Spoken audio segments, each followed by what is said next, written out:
Good morning, everyone, and good to see you. And it's an honor and privilege to be here. My name is Karen Kufta. I'm the Assistant Director for Workforce Development and Fire Training for the Pacific Southwest. And I heard everyone's background, and I think the coaches were really, really fortunate to have such a depth and breadth of background in various walks of life, because it is that's going to help this class and the conversation be rich. And the other part is you also bring a depth and breadth of experience as students to this class. And I ask you to bring yourself and all of yourself to the table and have the discussions and share, because the value of this course is the collaboration. I wish to say that I would bestow upon you some great wisdom in this next hour, but I'm going to be honest, it's going to be you that's going to bestow the wisdom upon each other and the sharing that's going to make it a rich time together. A little on my experience started in 1991, predominantly in fire, but I've had several agencies with Park Service, BLM, Forest Service, and Kern County municipal side. And I've also been a district and deputy state FMO for the BLM, and also detailed as associate district manager. So a lot of great opportunity there.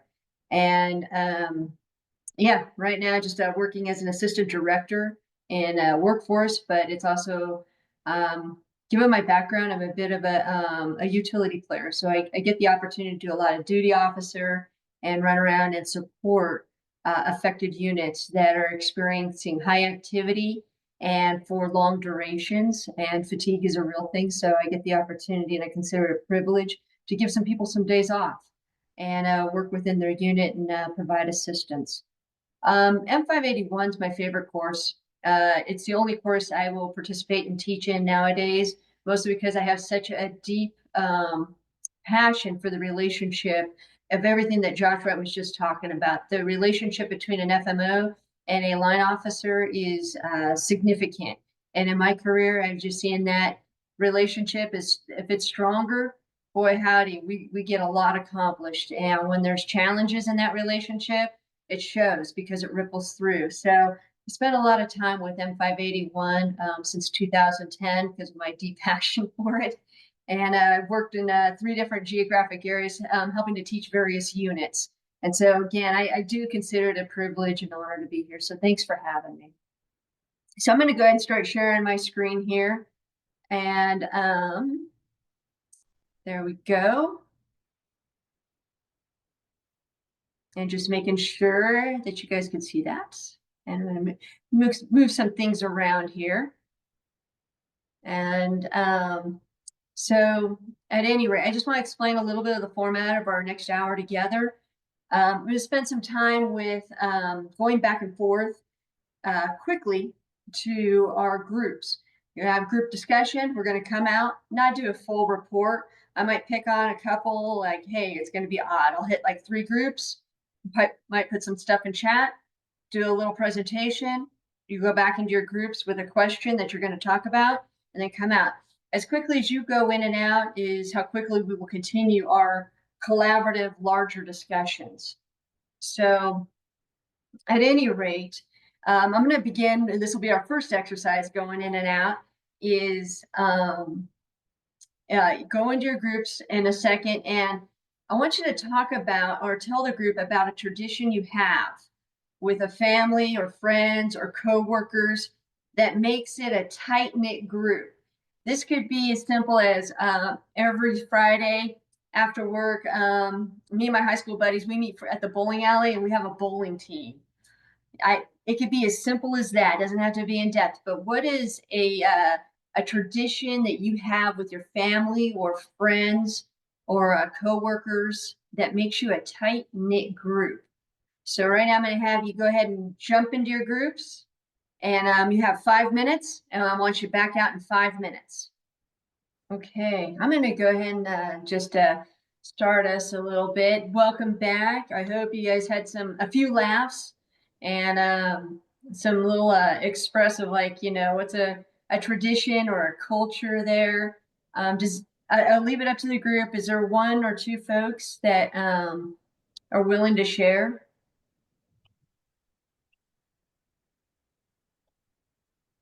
And I think we have a hand raise function, correct? That is correct. If you open up the participants window, sometimes there's an indicator there by the name and they'll float to the top of the list for you. Copy. That's the one. Is there anyone that is interested in sharing their what they have, a tradition that they might do all the time with their family or friends? I can't find the hand raised, but I'll jump in. Right on. Thank you, Shan. We talked mostly about family and but the importance of having something, and all of us, or the majority of us being, primary fire, having that somewhat in our lifestyles, having to work around that. And then we also talked about how those traditions morph and change as time goes on with the family. Kids get older, get into different things, and maybe those traditions aren't happening weekly anymore.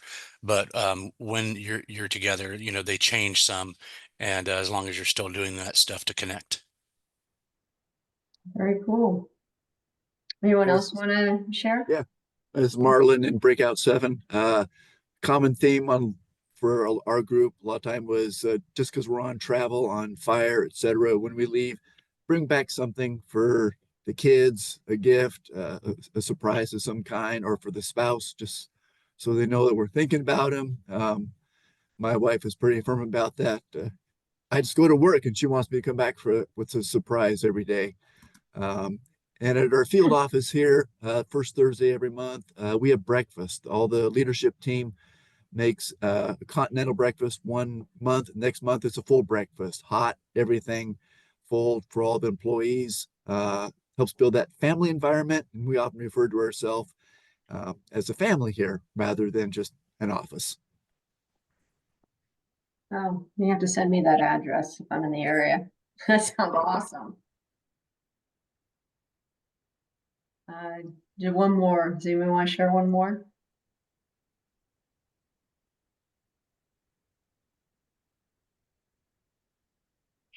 Yeah, Ben Nichols, group 2. The common theme was food related stuff, barbecues, breakfast, brunch, that sort of thing. Sure. Food's always a great thing to bond around and have some traditions with, no doubt. And I'm a great eater. All right, thank you. Thanks for the shares. And I'm going to go ahead and move on. I'm going to share my screen, talk about sharing. And so we're going to talk about the culture and cultural differences. And I'll bring back around a little bit what we were talking about when we talked about tradition. But I do like this African proverb. It says, if you want to go fast, go alone. And if you want to go far, go together. And just to let that continue to resonate as a part of the theme for us. So this week, and part of this here is, one, in order for it to be a productive week for everyone, we need everyone to come to the table with a genuine open mind, with a sincere willingness to learn. In part, I'm talking about critical thinking, systematically taking apart your thoughts, analyzing them, assessing the quality and areas for improvement, or is this something worthwhile sharing and assisting someone else? While we talk all week and while you're in your groups, just guard against egocentric thinking as a primary barrier to critical thinking. And by that, I mean, we have it, we're human. It says, I want to believe it. I've always believed it this way. It's in my interest. It's the dominant belief of those that I spend time with. So this is a human piece, but guard against that. Maybe sometimes that's a comfortable shoe to put on, but instead push yourself to be a little bit uncomfortable and push your critical thinking and analyze your questions, and start asking questions like, help me understand. Like if it's something that's challenging you or challenging a value that you're not sure about, I would just challenge you to go ask the question, help me understand your viewpoint. Help me understand your perspective, your interpretation, your goals, your values. And then also ask yourself, like if you feel yourself uncomfortable or your hackles might be getting up or just like, this doesn't sound right. Just question yourself. Can I always be right? And not saying you are, but just, am I right? And could I be wrong? Just part of it is pulling your own thinking, but also analyzing yourself as you're doing that. So the new concept of whatever that might be that's causing the discomfort, what is it for you? And then also have the courage to ask, help me understand, start those questions, help me understand your values, help me understand your perspective. People have assumptions and beliefs and challenges.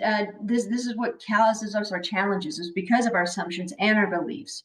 So let's come together this week to become more informed about the challenges and obstacles that exist. Not saying this is a bed of roses. We have a lot of thorns and a lot of work ahead when we talk about the challenges that are there. And be motivated to work towards improving working relationships and enhance that team cohesion. And in some cases, it would be a team cohesion of your workplace.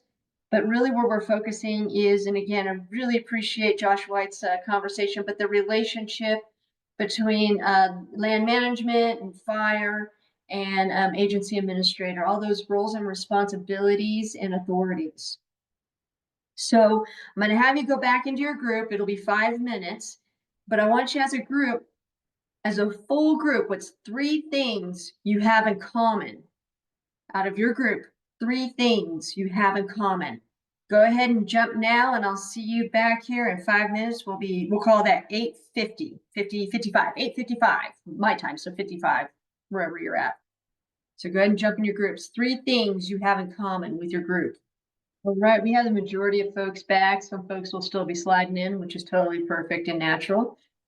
So I'm gonna pick a group at random. So if you hear your group's name, I know you guys didn't say, oh, so-and-so is going to speak for us. I'll let you guys figure out that piece and dynamic. And I look at it this way. Everyone is leaders of leaders in this course. And so I don't, somebody will stand up and start being a part of the discussion. So there's just to find 3 things that your group had in common, the grouping that you had. And so I'm going to go with group 2, but part of group 2, what I want to know is just not what was, what were your 3 things, but was it hard, easy to do it? And kind of what was your process? Like, how did that evolve out? For group 2, anyone? That's me. I'm the reporter. It was relatively easy. We kind of had a icebreaker statement to see if everyone was an outdoors person, and then that obviously led to us all being in natural resources. And then I just threw out as a thing, like, I'm sure we all own multiple tents, and for sure it seemed to be like a three tent minimum for the group. And everyone seemed to have either pets, or a lot of people had livestock. Right on. Thank you for the share. Group 4, same question. Hard, easy, kind of a little bit was your process, and what were the 3 things you came up with? Yeah, I can go for group 4. Process was pretty easy. We just kind of went around each individual, threw out an idea, and then agreed or disagreed if that was something we all had in common. For our list, we all have some experience in fire, obviously varying degrees of experience and qualifications, but we all have some knowledge and experience within wildland fire. We're all here to learn from each other, and we're all here and interested in learning the other side of the coin, whether it's AA trying to learn more of the operations side, or the operations side trying to learn more about the AA side. Right on. Thank you for that. And last one will be group 6, same question. All right, I'll report out for group 6. No, the process there for basically coming up with what we had in common, pretty easy. We have a lot of folks that seem like they're just willing to speak up and take initiative, and so that was pretty simple. And Josh Kate stepped up right at the get-go with something I think was a common across most all the groups was just the love for the outdoors, and that kind of brings us all together. And then Noe brought up a good point. He realized that we were all parents in the group, so we all have children or young adults. So that was the second one. And then as far as kind of more on the work side of things, that we all have kind of a responsibility and commitment to fire management at some level. So. Oh, thank you. Carrie. I don't know if you had your hand up. I'm sorry. Maybe not. That was just a reaction. Gotcha. Mm-hmm. Oh, Go clap. group, go Okay. group 6. Thank you. High five. Ooh, group 6. I got you. You're good. I like that. Good team cohesion going on, starting or showing. Any other group that wants to jump in and share? Did any group go 100% like not work? Like there are 3 things were not even related. It was all related to like home, anything else.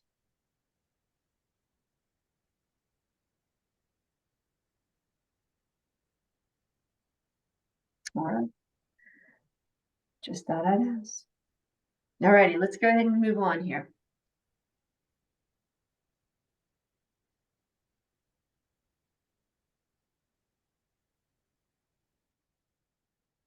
Hold on here. I don't think I'm sharing, am I? Let me try that one more time. There we are. So talk about, why talk about cultural differences?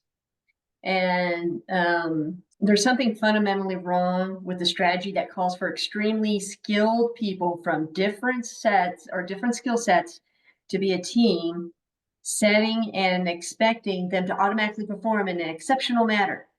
And that's what we're doing with land management agencies in the wildland fire. And so I guess just think about that for a moment, because everyone is a peak performer. And we're asking these peak performers to come together and function directly as a team. So, I want you to think like, how do you want to function? How do we want to function as a group or as a team? So the predominant attitudes and behaviors and ideas and customs and habits and values that characterize a specific group or organization, we are the product of our function or our experiences, the way we do things around here. And I think we would all kind of agree that that's where we live. And so that if you notice, we're talking about a little bit about teams and groups and functions, and now we're coming down to the culture, and then we are a group of our function, or we're a team of our function.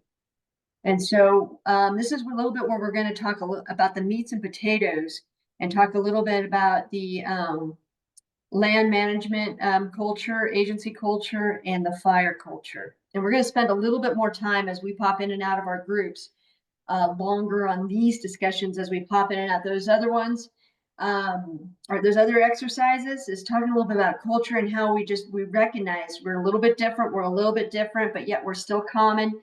And then now we're going to get down to like, how does that work when we start bringing it into the professional side of our lives? So I'm going to have you break down in a group and probably talk maybe 7 to 10 minutes. And it's identify some primary attitudes, ideas, and motivating factors and values that are a part of the wildland fire culture. And what I'm going to do is I'm going to put this in the chat. And I'm going to stop sharing. And this way, you guys will have it inside your chat. The question. Oh, it doesn't let me paste in chat. Oh, take that back. I lied. Operator error. So identify some of the primary attitudes, ideas, motivating factors, and values that are part of wildland fire culture. Let's go ahead and take about 7 minutes in your groupings. And so that would take us, to 10 minutes after? So that's about 8 minutes. Let's start off with that. Let's go 8 minutes, 10 after, come back into the room here and be ready to talk about, I'll do the same thing as I did before. I'll call out different groups and then we'll also have a group discussion in here. So go ahead and go into your breakout groups. Excellent. Everybody's making their way back, and I would say we're over 75% as a team again. And I'm going to do the same thing, but I'm going to pick on a group going from 12, 11, and then 10. I'm going to go backwards because everybody thinks, hey, if I'm group 10 or 12, nobody's going to call on us, right? I want to show some love to group 12 and 11 and 10. So starting off with 12, talk about some of those things that are motivating factors or values for the Wildland fire on group 12. Hey, Karen, it's Sarah. Oh, I see Joe popped on too. Do you want to do it, Joe? You both can go. You both can go. You can play off each other. That's Okay. okay. Cool. Well, I was gonna say I can give the newbie perspective and then Joe can chime in for some of the transitions that we talked about. So I shared again from my perspective, being in fire for maybe 4 years. On the agency administrator side, it's nice seeing like there's a culture of safety and the IC structure, so you kind of know what you're rolling with as again an AA when you show up, who you should be talking to, which divisions do what. Thank you, Eric, for providing that insight of different agencies and their structures and the frame that might come into play. Just again, BLM, Forest Service, we all do it a little different, little flavor, but it's nice coming into fires and you know the breakdown. And again, that safety structure and communication.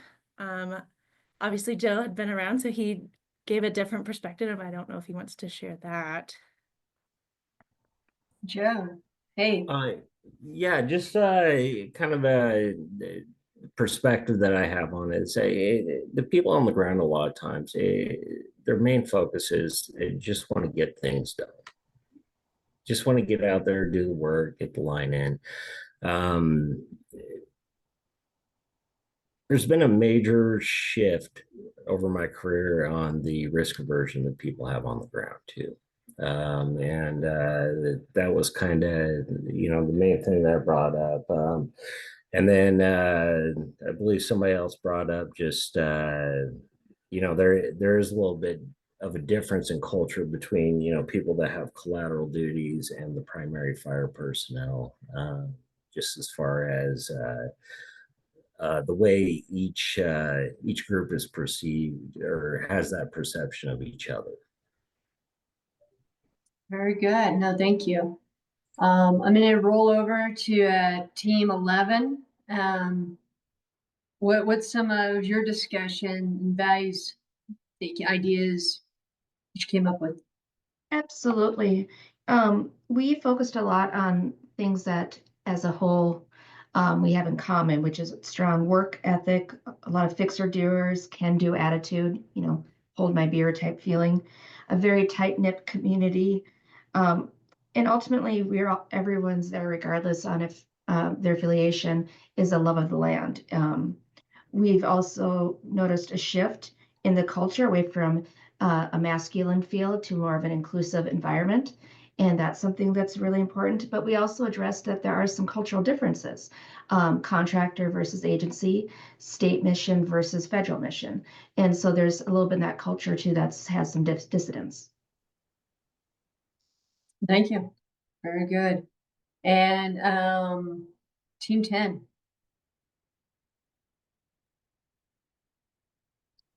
I could go on for 10. Mike Millay here. The first thing we brought up essentially was safety, right? Like no matter what we do in our culture, it's based on safety first, looking out for each other and one's health and well-being. Two, I think it already kind of touched up on like that risk aversion. From what it used to be, 20 years ago, we didn't really like a GS5 would just kind of stay quiet and do their thing and head down and do what they're told. But we really promote like that culture of, again, it's going back to safety, you see something, say something. I think that culture in general has shifted a lot for the better. And then there's just a couple other topics, but one of the coaches mentioned, sometimes we show up to these incidents. It might be the person's like worst day. They were kind of explaining really wanted to let the crew know that we're sort of there for them. We're there to help. So just keep that in mind as you move forward. Well, thank you. Good input. And everyone has a lot of value. added on this discussion, but I'm going to move us to the next one. Is I want you to break down in a group again for 7 minutes and talk about the land management agency culture. So use the exact same frame up of the question I put in there, just change wildland fire culture to land management agency culture. What is all those things of a land management agency culture? Okay, 7 minutes. My mouth is off. What's that? 22 minutes? 22 after? All right, welcome back, everybody, as everyone's rolling in. And what we're going to talk about, it'll be in a short term, and then the rest is going to conclude probably in the 5 minutes or less, is talk about some other topics. But before that, I want to hear what you guys talked about, the primary attitudes, ideas, motivating factors that are part of the land management culture. Group 8, take us away, then it'll be 9, and then 10, just so you guys know. Go. Yeah, we found that there were quite a few parallels between, both the wildland fire culture and the land management culture, even though, even amongst the different land management agencies, we all have very specific and different missions. Some of the similarities were that, everybody seems to still have a can-do attitude, a dedication to the mission, regardless of what that mission is specifically. People are really passionate about, getting the work done and that public service component of managing those lands. We talked a little bit about how the safety culture, at least, in the Forest Service, but I think in all the agencies, really has kind of maybe come from that wildland fire culture and kind of made its way into the land management culture as well. So I think that's been a really good similarity. And lastly, one thing we talked about too is that whether it's, fire management or land management, that lens of taking the long view on how decisions may impact the land in the long term, beyond the immediate mission, is something that, both sides of the house kind of tend to look at. So I think that was pretty much where we landed for ours. Right on. Thank you, Ryan, sir. Group 9. Yeah, group 9 will be quick. We just talked about the land management stuff, and yeah, there's some huge shifts between some agencies and Bill Emius, the Forest Service, and DNR. But yeah, working with other agencies and structuring some of the Forest Service stuff, and another thing we talked about was different values between each agency. That's all. Make sure I heard you. You talked about the different values of each agency. Yeah, between each agency for the land management stuff. Appreciate that. And group 10.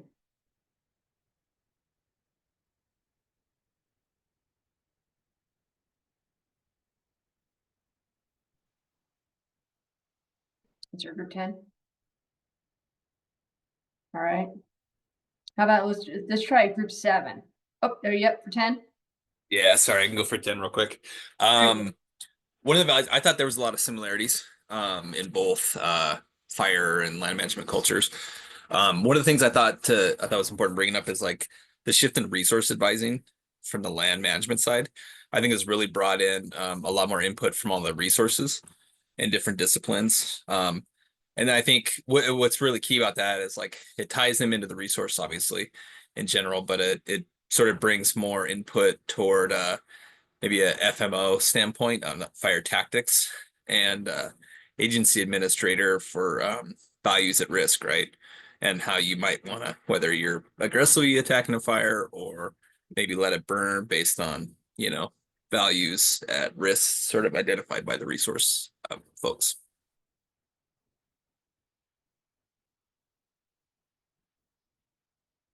Okay. Thank you. So, I think what we did is there were several that talked a lot about similarities and parallels of land management culture and fire culture. What is something that you guys have said like, wow, these are extreme differences between these two cultures? Anyone from your groups on that discussion?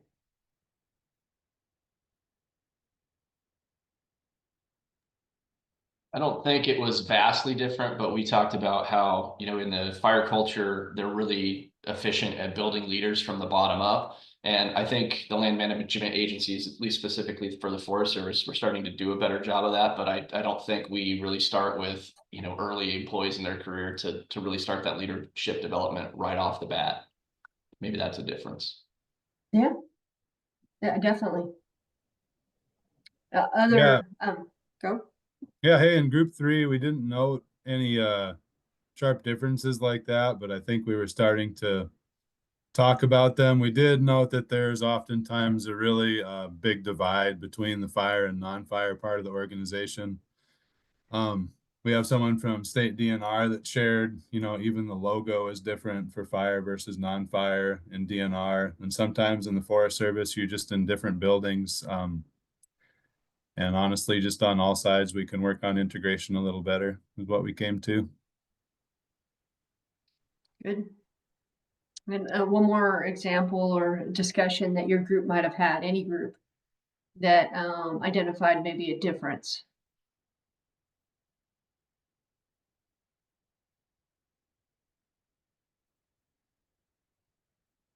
Yeah, a couple things on group 7 we talked about. One is just the increased involvement of the legalism and liability on fire. How did it start? Who started it? Accidents, incidents that occur with an incident, was loss of life or just property injury. And at the office is the same. You know, the demand to get the product out on some of our forests has become extreme, and it sucks so much of time and energy to do that. But that legalism liability is ramped up in the fire world as well. It wasn't quite so much, you know, 20 years ago. It's hard to talk about timber and timber management, fuels management without talking about fire. It used to be kind of two separate issues 20 years ago. Now it's hard to talk about one without talking about the other. So yeah, that's really become integrated from the public's point of view and from our management point of view. Both of them recognize that the two are really linked anymore. So that's been a big change in culture.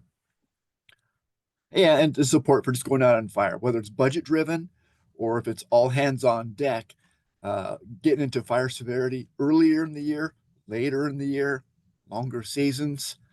Everybody realizes that we just all have to pitch in to manage these fires, whether it's on incident management team or just support at the local level in the office. Very good.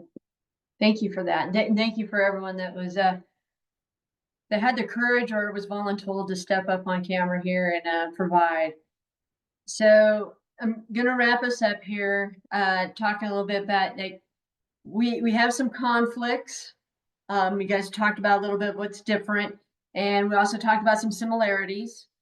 And like where is the rub, and then where are we compatible? And for the most part, it was like a lot of like we talked about that can do or the safety, you know, trickling through the whole workforce. And so, you know, this is a situation we have, you know, we have a little bit of difference in the culture, but this is the opportunity we use these sentences of help me understand your values, help me understand your perspective.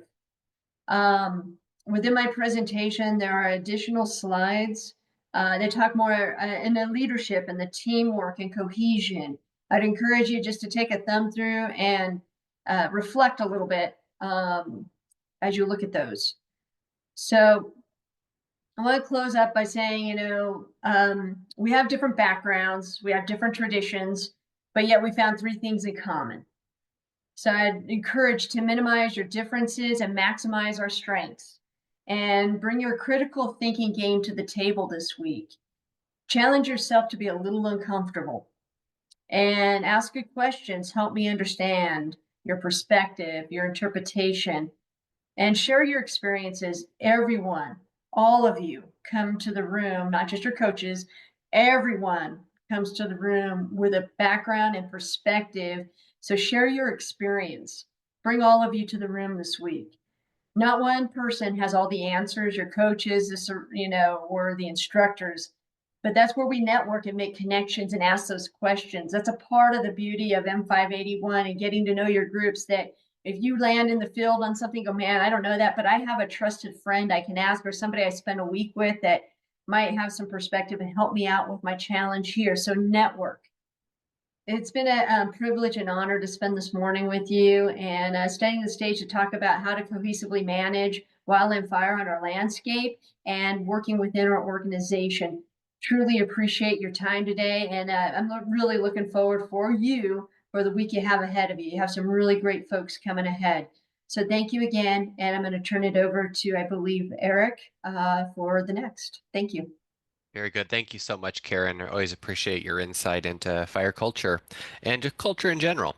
Okay, so with that, we're going to go to break. This will be 10-minute break. So it's 33 after now. So we'll be back and we'll start at 43 after, or say, sorry, 44 after. See you in 10 minutes.